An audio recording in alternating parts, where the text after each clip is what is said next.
Hello guys, welcome to yet another JavaScript tutorial. So in today's video, I'll be showing you how to create these accordions using pure vanilla JavaScript. So as you see, when you click on one of the accordion, the other one closes. So we'll learn how to implement that. Now a lot of videos on YouTube cover how to create these kind of accordions, but me personally, I haven't seen them being used anymore. So I wanted to give you a practical example of where you can use the accordions. So without wasting any time, let's get started. Okay, so now I have my project folder open, which right now has three files, an HTML file, a style sheet, and a JavaScript file. In the HTML file, we are linking our style sheet here, and we are linking our JavaScript file, and we just have a heading one with our title.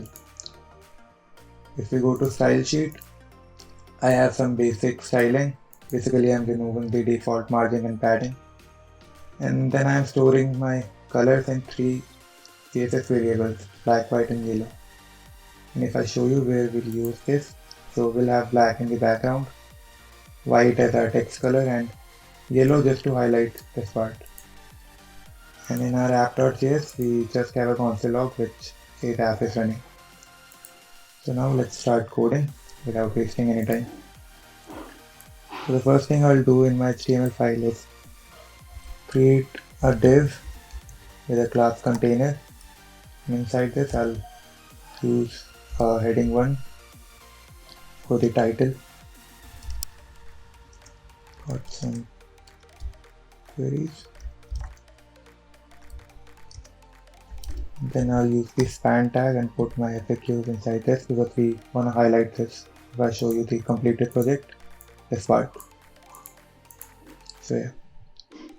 Now the next thing, I will create another div with a class of question.printer, and inside this div we'll have all of our questions.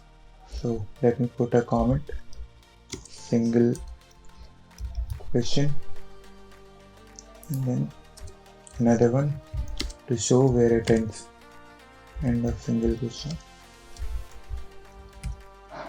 Now for each of the question, I'll use an article tag and give it a class of question. Inside this, I'll use an h2 and put a question here. What is the ETA for a normal website? So now these are dummy questions just because we are learning how to create accordion. You can put anything you want. And for the answers, I'll use a paragraph and put 20 words inside this. Now as you see, I'm using Emmet extension which is inbuilt in VS Code. If I put lorem and put 20 in front of it, I'll get 20 dummy words. Now after the paragraph, I would like to put a horizontal line with HR, and for the HR I will give an attribute of no shade. Let's put it to true. If I save, say this is our first question, and I would like to copy and paste this 5 times because we want 5 of these. 1, 2, 3, 4, now 5. So without the style sheet, this is what our project looks like. And for the last question, I would like to delete the HR because we do not want a horizontal line for the last one. If you want, you can keep it, but I won't keep it. So now let's start styling our project. Okay, so the first thing I'll do in my style sheet is select the body tag and give it a background of black color, a minimum height of 100 VH, which basically means 100% of the user screen, and then I will give it a color of white because we want all of our text to be white. So as you see, these CSS variables are coming in handy because we don't have to type the color code every time. Now I will select my container tag and then give it a padding of top bottom 3 rem and left and right 2 rem. If I save, this is what our project currently looks like. And if I show you what is container, it is basically the div containing everything, like all of this part, the outer div. So after the padding, I will give it a text transform of capitalize. Then I will give it a max width of 2080 pixel so it doesn't span all of our window. Then to make the content come in center, I'll give it a margin of top bottom 0 and left and right auto. So if we go to the full screen, you see we are not extending 1280 pixel, and then everything is in the center, it's not aligning entirely to the left. If I comment out margin, then if I show you the full screen, you see everything is going in the left. So let's uncomment it out. So the next thing I'll do is select this H1, our main title, and then give it a line height of 1.25. I'll show you why we are doing it in a second. Then letter spacing 2 pixel, and we want to make it a bit bold, so I'll give it a font weight of 700. Okay, now we will target the span inside this H1, basically this FAQ part, and for this I will give it a display block which will make it come in a new line. And now if I comment out this line height, you will see that the margin between these two is not really visible, but yeah, the margin increases just a bit. If I make it 1.75, you will see a noticeable difference. Yeah, so that's why we need a line height here. And then after display block, I will give it a color of yellow. We'll use again my CSS variable, and just to make it a bit more highlighted, I will give it a text shadow 1 pixel, 1 pixel, and then the color for the shadow will be a white one. Yeah. Then I will select my div which contains all of my questions. So I will select questions center, give it a padding of 3 rem, top bottom and 0 left and right. So yeah, it looks a bit like this, but we still need to enter a few more things in our style sheet. So now I will select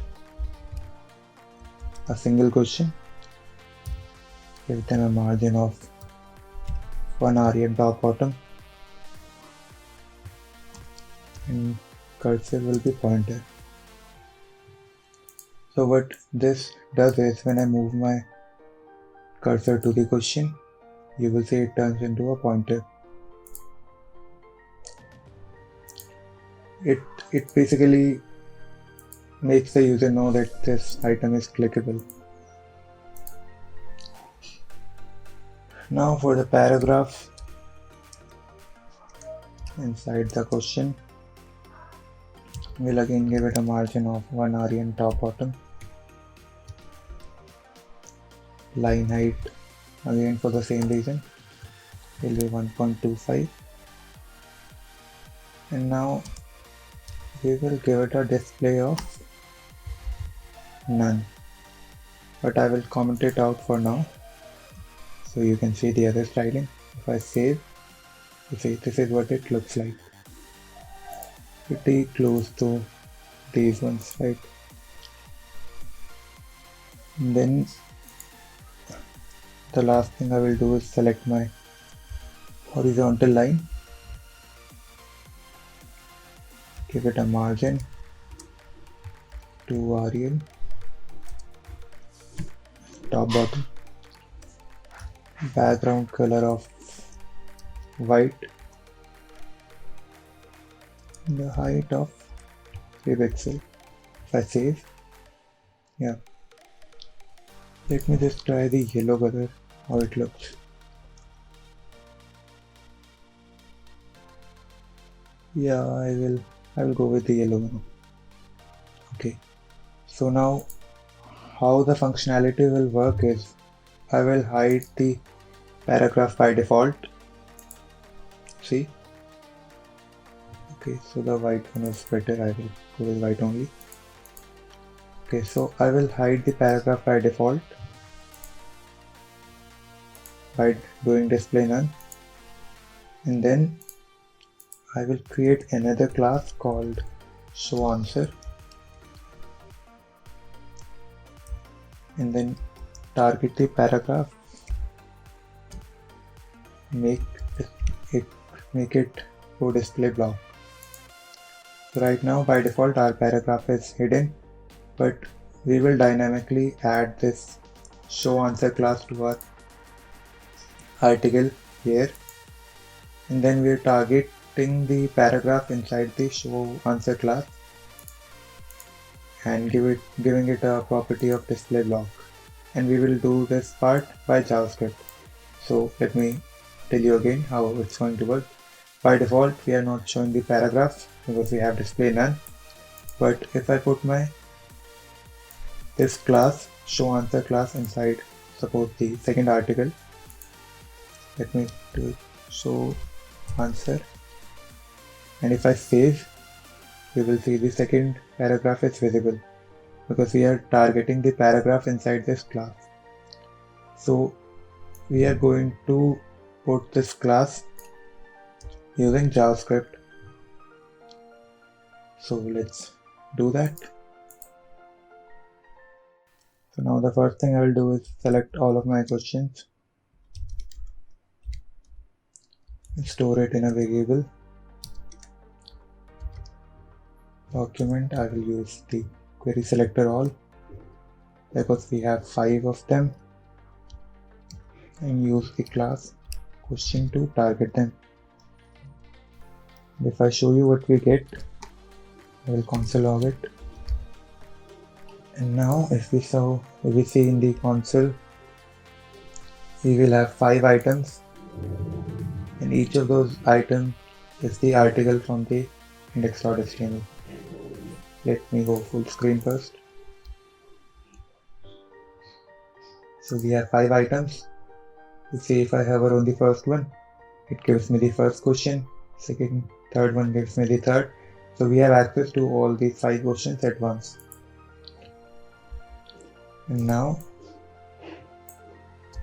I will loop over all of my questions using the for each looping method. Target the single question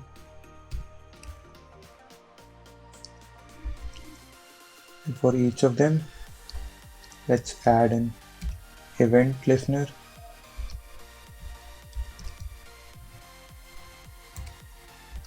And give it a callback function. So with every event we get access to an event parameter, which basically we denote it by E or full word event. So now E has a lot of method on it, and if I show you one of these methods called current target, E.current target. So what current target gives us is when we click on anywhere in the window, the current target gives us the element on which we have clicked. So it will be easier if I show you. Let me go full screen here. So we are adding the event click on each of these 5 questions, right? And if I go full screen and open my console, just see what happens when I click on any of the question. So you see what we get? This is the current target right now. If I click on the third one, you can't really see the difference because all of these questions are the same. So let me just change all of these questions inside the HTML file. So first one is what is the ETA for a normal website. I will change the second one to this, copy, paste. Third one will be this. If you're wondering from where I am copying this, it is the completed project.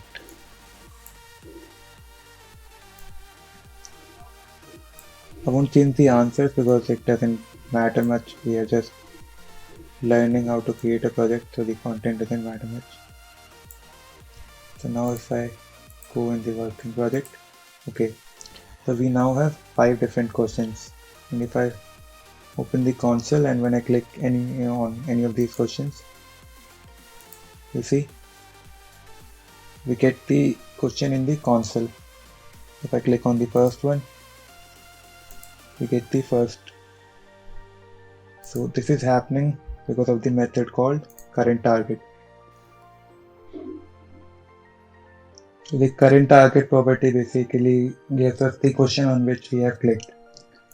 So we will use this to implement the functionality we need. I will comment this out and I will use e.currentTarget, which basically implies the question on which we have clicked. And then I will use the class list property and add the toggle method. So now what this part does is it selects the first, we are selecting the question on which we have clicked, and then we are using the class list toggle method to enter a class dynamically. What toggle does is it checks if the question already has that class, it will remove the class, and if the question does not have the class, it will add this class to the question. Now let me show you how it works. So right now we do not have show answer class to any of these questions by default, right? So what toggle functionality will, it basically implies the basic English meaning of toggle. If I click on the first one, now dynamically we have added show answer class to the first question. If I go full screen and show you, you see the first question we have dynamically added the show answer class. If I click on the second one, we have done it for the second one too. And if I click on it again, we remove that class because we have the toggle functionality, same as for the first one. So yeah, it was that simple to implement. Now one thing to note is that when we are clicking on any of these questions, the other one does not close. So let's implement that part also. So I will create a comment which says closing other questions. Now we will do something similar what we have done here. So let's start. So let's loop over our questions once again.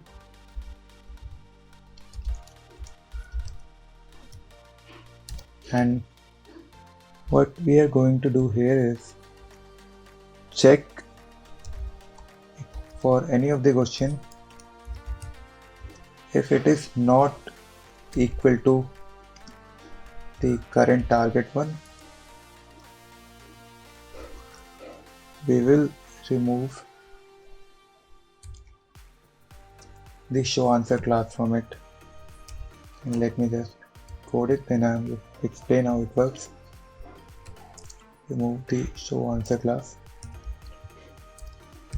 Okay, so now pay attention a bit. I'm going to explain it. So we are looping on all of our 5 questions, and then for each of the question we are checking if it is equal to the current target one. And if I recall, what was the current target? It was the question on which the user had clicked. So suppose the user clicks on the second question, and when he clicks on it, we are going to loop on all 5 of our question, and we are checking for each of those 5 from this looping method. For the first one, we are checking if it is equal to, if it is not equal to current target. That means if it is not equal to the one on which you have clicked, then we will select that question and remove the show answer class from that. So hope it makes sense, but I'll explain it once more. So suppose if I click on the third one, we are looping on all 5 of our question. So suppose for the first one, we are checking if this question is equal to the current target one. And which is the current target one right now? It is the third one. So is it not equal to current target one? Yes, it's true. So this functionality will be performed. Then on the second iteration, we are checking the same thing for the second question. Is it not equal to the current target one? Yes. So we are removing the show answer class. Then we come on the third one. Is it not equal to the current target one? False, because it is equal to the current target one. So we will not perform this. Then for the fourth and fifth, we will perform this because this one is true. So now if I click on any of these questions, the other one will be closed. So with this, we have completed our project. And one small thing I'd like to mention is, if we inspect it, we will see that the project is completely responsive. And we didn't really have to use any media query because the project was simple, so we didn't really have to do anything to make it responsive. And thank you for watching. If you like the tutorial, make sure you like the video and subscribe and share it with someone who might find it useful. Thanks for watching. I'll see you next time.